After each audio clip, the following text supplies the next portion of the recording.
Okay बेटा, हम लोग पहुंचे फाइनल अकाउंट्स विद एडजस्टमेंट में। ये हमारा टॉपिक नंबर 5 आज। इस टॉपिक को bad debts and bad debt reserve बोलते हैं। अब बैड डेट रिजर्व का दूसरा नाम होता है provision for doubtful debts. Provision for doubtful debt भी यही है और reserve for bad and doubtful dates भी यही है। ये सब एक ही बात है। Bad debt reserve, provision for doubtful debts, reserve for bad and doubtful dates, सब एक ही बात है। अब आपको क्वेश्चन में एक ट्रायल बैलेंस दिया होगा हमेशा के जैसे। ट्रायल बैलेंस में आपको डेटस दिया हुआ होगा। डेटस आपको इस क्वेश्चन में दिया हुआ है 80,000। मैंने क्वेश्चन लिख के रखा है, आंसर मैं सारा अभी लिखूंगा और पूरा मेरे साथ आप फॉर्मेट पहले याद करना। तो आपको डेटस क्वेश्चन में दिया हुआ है 80,000 ट्रायल बैलेंस में। Bad debts and bad debt reserve ये भी क्वेश्चन में दिया होगा ट्रायल बैलेंस में। अब हमेशा जो डेबिट वाली अमाउंट होगी, जो भी डेबिट में 1200 लिखा हुआ है, ये बैड डेट से 1200, और जो क्रेडिट में लिखा हुआ है 800, ये बैड डेट रिजर्व है। डेबिट वाला हमेशा बैड डेट होगा, ये हमारा लॉस होता है। क्रेडिट वाला 800 बैड डेट रिजर्व है। ये रिजर्व मतलब एक तरीके से a part of profit set aside, profit का एक हिस्सा हमने साइड में करके रखा है। इसके बाद एडजस्टमेंट आपको क्वेश्चन में दी होगी। एडजस्टमेंट में लिखा हुआ होगा write off ₹2,000 as bad debt and provide reserve for bad and doubtful debts at 10%, right. ऐसा आपका एक क्वेश्चन होगा। यहां तक क्वेश्चन है ट्रायल बैलेंस और एडजस्टमेंट्स। अब इसका आंसर में ये ट्रेडिंग अकाउंट है। ट्रेडिंग अकाउंट में इस एडजस्टमेंट से रिलेटेड कुछ भी फिलहाल काम का नहीं है। इसके बाद profit and loss account. Profit and loss account में डेबिट साइड पे एक टाट फॉर्मेट आता है, हम इसको टाट फॉर्मेट बोलते हैं। टाट मतलब TAAT, हम लोग इसको टाट फॉर्मेट बोलते हैं। प्रॉफिट एंड लॉस अकाउंट में डेबिट साइड पे इसमें सबसे पहले आता है टू बैड डेट्स, सबसे पहले आता है टू बैड डेट T। इसके बाद आता है एड बैड डेट्स A। अब इसमें T मतलब ट्रायल बैलेंस और A मतलब एडजस्टमेंट। सबसे पहले बैड डेट T, फिर एड बैड डेट A, उसके बाद होता है add bad debt reserve A, फिर एक लाइन छोड़ के less bad debt reserve T। अब ये फॉर्मेट आपको हमेशा के लिए याद करना है। कोई भी फाइनल अकाउंट चैप्टर का क्वेश्चन हो, इसी तरीके से आपको फॉर्मेट बनाना है। टाट फॉर्मेट हमेशा ऐसा ही बनेगा, कोई भी क्वेश्चन हो, इसको हम लोग टाट फॉर्मेट बोलते हैं। प्रॉफिट एंड लॉस अकाउंट में डेबिट साइड पे तो bad debt T plus bad debt A plus bad debt reserve A, और ऊपर वाले तीनों को प्लस करके जितना भी टोटल आएगा उसके बाद minus bad debt reserve T।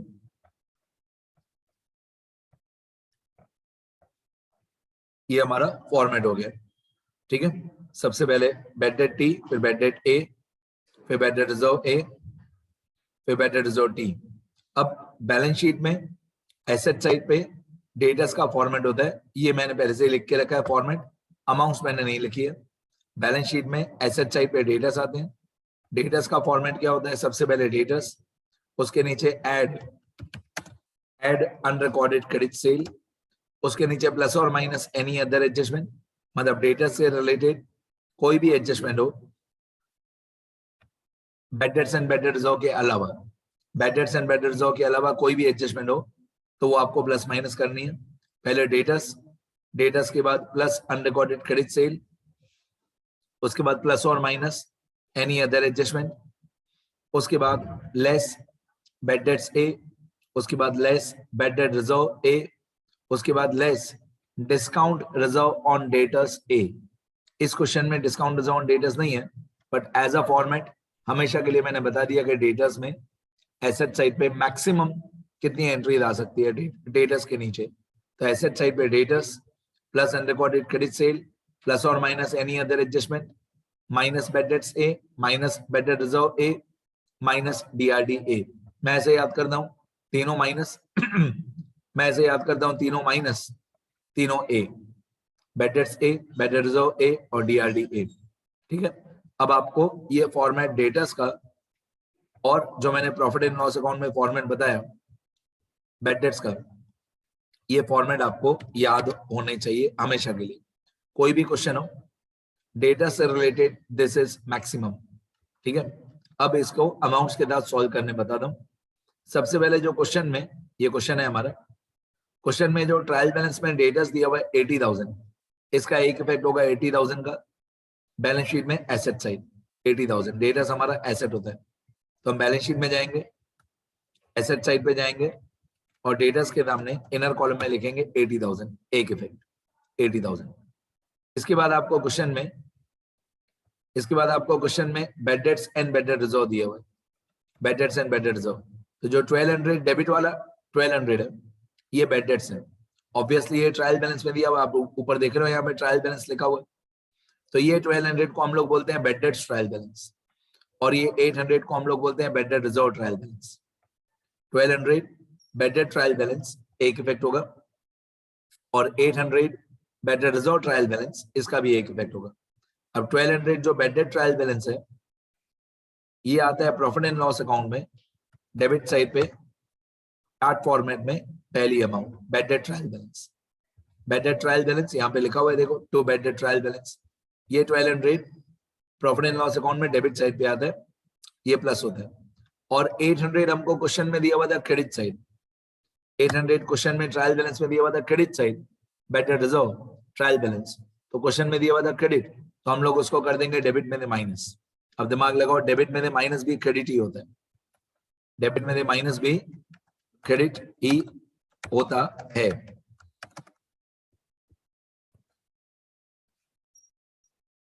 ठीक है, तो सबसे पहले मैंने लिखा बैड डेट ट्रायल बैलेंस 1200 एक इफेक्ट, फिर मैंने 800 रुपए bad debt reserve trial balance, जो क्वेश्चन में दिया है क्रेडिट, तो मैंने कर दिया डेबिट में माइनस। ये दोनों प्रॉफिट एंड लॉस अकाउंट में आते हैं, मतलब ट्रायल बैलेंस वाली दोनों अमाउंट, ये 1200 और 800 ट्रायल बैलेंस वाली दोनों अमाउंट ये पीएनएल में आती है। डेबिट वाला डेबिट में प्लस ही होता है, और क्रेडिट वाला डेबिट में माइनस होता है। अब आ जाते हैं एडजस्टमेंट पे। एडजस्टमेंट में लिखा हुआ write off ₹2000 as bad debts. ये जो 2000 बैड डेट्स है, ये एडजस्टमेंट वाला बैड डेट है, यहाँ पे लिखा हुआ है एडजस्टमेंट। ये 2000 एडजस्टमेंट वाला बैड डेट है, और ऑब्वियसली एडजस्टमेंट के दो इफेक्ट होते हैं। ये 2000 को हम लोग बोलेंगे बैड डेट्स ए, क्योंकि ये एडजस्टमेंट में दिया हुआ है। तो इसके दो इफेक्ट क्या होते हैं, एक बैलेंस शीट में एसेट साइड पे डेटस में माइनस, दूसरा प्रॉफिट एंड लॉस अकाउंट में डेबिट साइड पे चार्ट फॉर्मेट में प्लस। 2000 का एक इफेक्ट होगा, पहला इफेक्ट होगा बैलेंस शीट में एसेट साइड पे 2000 डेटस में माइनस बैड डेट्स ए। दूसरा 2000 का इफेक्ट होगा प्रॉफिट एंड लॉस अकाउंट में डेबिट साइड पे चार्ट फॉर्मेट में, ये 2000 प्लस हो जाएगा। इस 2000 को हम लोग बोलेंगे बैड डेट्स ए। तो एक 2000 हो गया डेटस में माइनस, और एक हो गया पीएनएल में डेबिट साइड 2000, दो इफेक्ट। दिमाग लगाओ, कभी भी कोई भी एसेट माइनस होगा ना बेटा, कभी भी कोई भी एसेट माइनस होगा, दिमाग लगाओ, हमारे बिजनेस का कोई भी एसेट है, प्रॉपर्टी है, वो माइनस हो रहा है। अब जब भी कोई एसेट माइनस होगा तो हमारा लॉस ही होगा। तो जब भी आप एसेट साइड से कुछ भी माइनस करोगे, उसका दूसरा effect profit and loss account में डेबिट ही होगा। कोई भी एसेट कम हुआ मतलब हमारा लॉस हुआ मतलब पीएनएल में डेबिट हुआ। तो जब भी कोई भी एसेट माइनस होगा तो उसका दूसरा इफेक्ट पीएनएल में डेबिट ही होगा। और जब भी कोई भी एसेट प्लस होगा, जब भी कोई भी एसेट बढ़ेगा प्लस होगा, तो उसका दूसरा effect profit and loss account में क्रेडिट ही होगा। ठीक है, अभी ऐसे बहुत सारे रूल्स धीरे धीरे आते जाएंगे। अब ये 2000 जो राइट ऑफ ₹2000 था एज बैड डेट, ये हमने कर दिया डेटस में माइनस और पीएनएल में डेबिट। अब इसके बाद जो लिखा हुआ है and provide a reserve for bad and doubtful debts at 10%, ये थोड़ा ट्रिकी है। 10% बैड डेट रिजर्व, ये भी एडजस्टमेंट में दिया हुआ है, आप देख रहे हो यहाँ पे ऊपर एडजस्टमेंट लिखा हुआ है। तो ये 10% है बैड डेट रिजर्व ए। ये थोड़ा ट्रिकी क्यों है, क्योंकि इसको बैड डेट रिजर्व ए को 10% को पहले बैलेंस शीट में सॉल्व करना पड़ता है। अब सुनना ध्यान से, ये बहुत ट्रिकी है, थोड़ा प्रॉब्लम होता है सब बच्चों को ये सॉल्व करने में, गलतियां होती है। सबसे पहले ये 10% आपको कहां पे सॉल्व करना है, कहां पे, कौन सी अमाउंट का 10% कैसे निकालेंगे। जो भी एडजस्टमेंट रुपीज वाली एडजस्टमेंट होती है, जैसे यहाँ पे लिखा है write off ₹2000 as bad debt, rupees वाली एडजस्टमेंट हमेशा इजी होती है, क्योंकि आपको 2000 के ही दो इफेक्ट करने, क्योंकि 2000 रुपीज दिया हुआ है।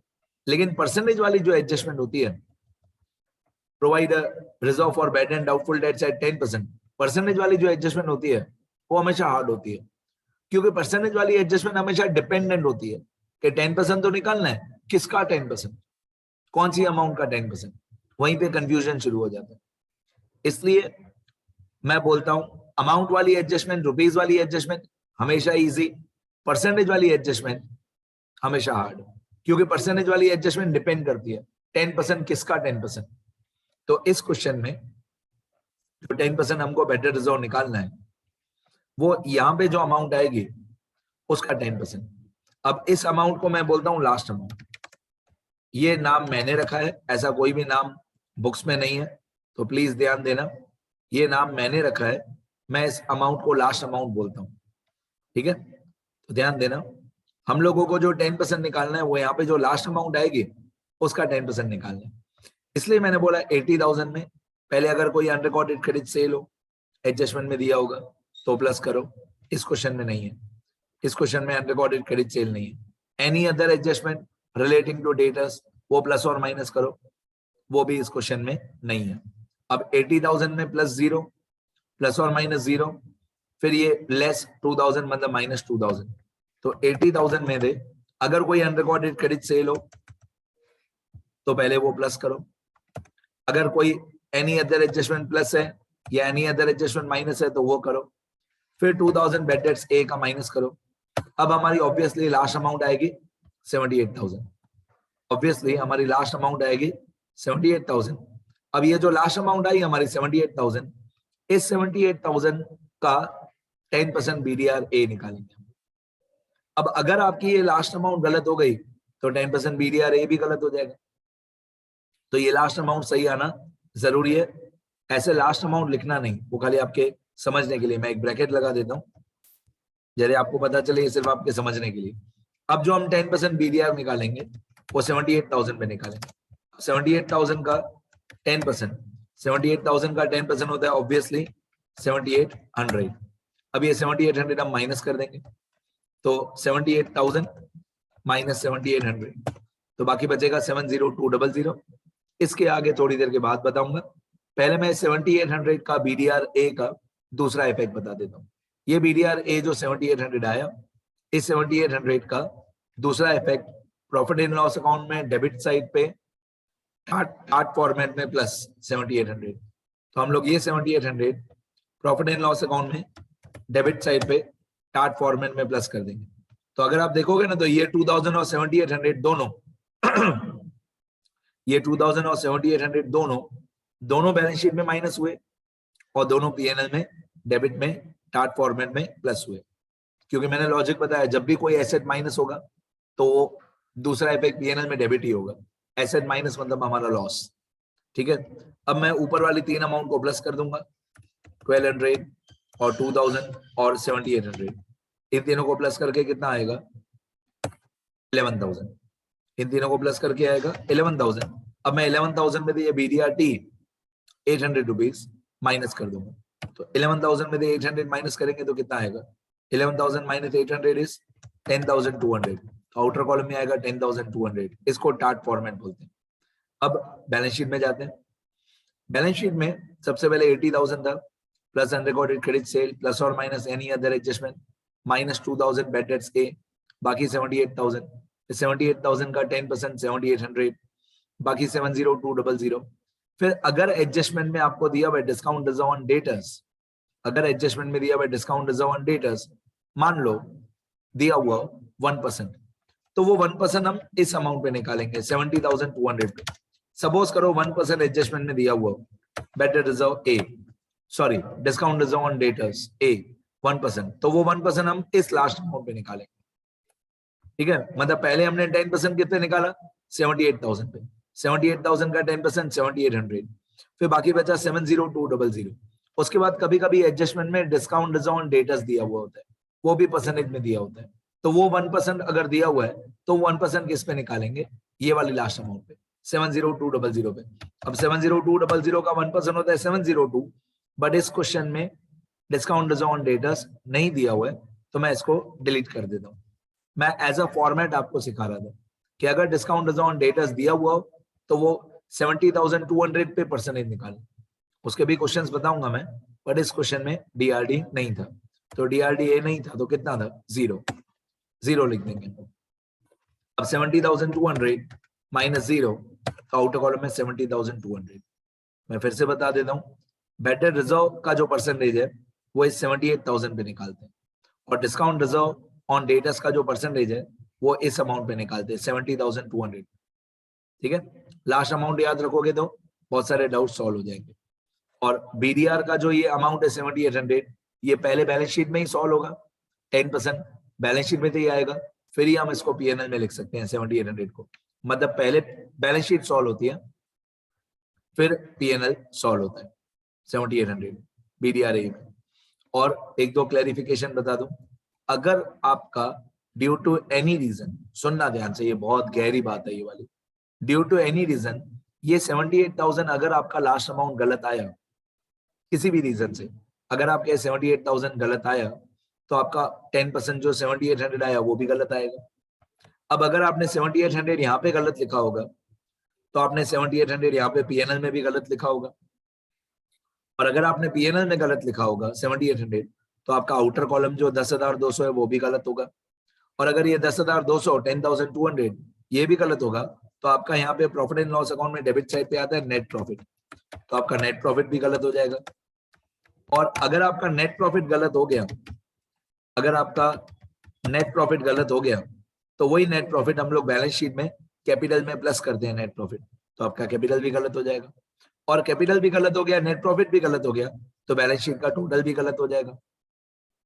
फिर भी सरप्राइजिंगली, बहुत सुनने जैसा है, बहुत याद करने जैसा है, फिर भी सरप्राइजिंगली बैलेंस शीट का टोटल दोनों साइड पे इक्वल आएगा। अब वो कैसे, वो धीरे धीरे सम्स की प्रैक्टिस के बाद हम करेंगे।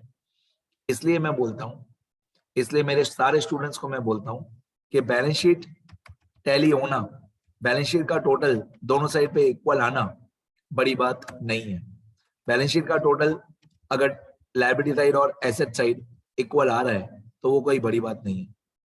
बड़ी बात ये है कि आप लोगों का नेट प्रॉफिट राइट होना चाहिए, और एग्जामिनेशन हॉल के अंदर नेट प्रॉफिट हमारा सही होगा कि गलत है, हमारा नेट प्रॉफिट सही है कि गलत है, वो वेरीफाई करने का कोई तरीका नहीं है, अनलेस एंड अनटिल आप चीटिंग करो। चीटिंग करनी नहीं चाहिए। तो नेट प्रॉफिट सही है कि गलत है वो चेक करने का कोई तरीका नहीं होता है। बहुत बार ऐसा भी होगा कि आपकी बैलेंस शीट टैली हो जाएगी, बैलेंस शीट लायबिलिटी साइड और एसेट साइड दोनों साइड इक्वल आएगा, लेकिन फिर भी आपका अंदर बहुत कुछ गलत है, नेट प्रॉफिट गलत है, कैपिटल गलत है, बहुत सारी चीजें अंदर गलत होंगी। तो अगर आपका, फिर से बता दूं, अगर आपका लास्ट अमाउंट गलत आएगा तो बीडीआर ए 7800 वो भी गलत आएगा, और अगर आपने यहाँ पे बीडीआर ए बैलेंस शीट में गलत लिखा होगा तो पीएनएल में भी गलत लिखा होगा, तो पीएनएल में जो आउटर कॉलम में 10,200 आया ये भी गलत होगा, तो आपका नेट प्रॉफिट भी गलत होगा। नेट प्रॉफिट यहाँ पे गलत होगा तो बैलेंस शीट में लायबिलिटी साइड पे भी नेट प्रॉफिट गलत होगा, फिर भी आपकी बैलेंस शीट टैली होगी। ठीक है, मतलब moral of the story, conclusion of the story, balance sheet tally हो जाए, दोनों साइड पे इक्वल आ जाए, तो जरूरी नहीं है कि आप सही हो, कंपल्सरी नहीं है कि आपका पूरा आंसर सही होगा। बैलेंस शीट टैली होना कोई बड़ी बात नहीं है। ठीक है, बड़ी बात यह है कि नेट प्रॉफिट सही होना चाहिए, और नेट प्रॉफिट सही है कि नहीं वो एग्जाम में चेक करने का कोई तरीका ही नहीं। ठीक है, तो ये हमारा टार्ट फॉर्मेट था बैड डेट्स का। मैं एक बार स्क्रॉल कर देता हूँ, सब लोग लिखना अच्छी तरह।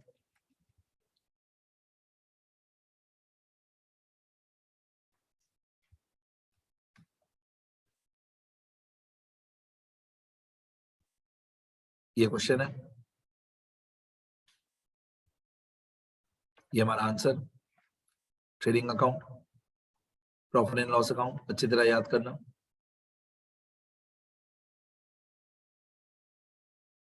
और ये बैलेंस शीट, डेटर्स का फॉर्मेट और टार्ट फॉर्मेट अच्छी तरह याद करना, ये बैलेंस शीट हमारी। ठीक है, मैं ये रूल लिख दूं, यहाँ पे लिख देता हूं मैं रूल, या रूल में मैं लिख देता हूं कि even if the totals of liability side and asset side even if the totals of liability side and asset side are equal,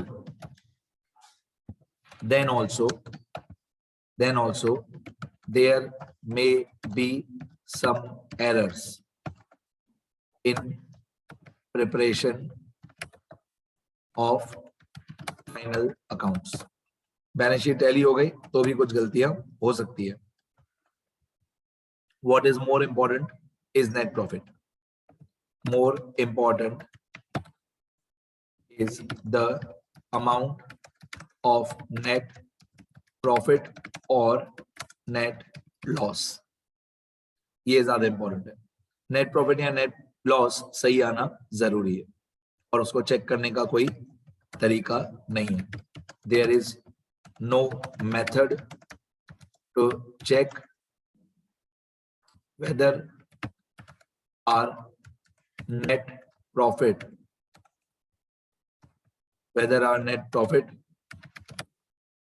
or net loss is correct or not correct.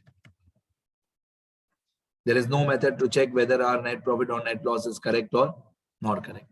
तो मैं balance sheet tally होने को तो बड़ी बात मानता ही नहीं. मेरे हिसाब से नेट प्रॉफिट ज्यादा इंपॉर्टेंट है. ये लिखना सब लोग अच्छी तरह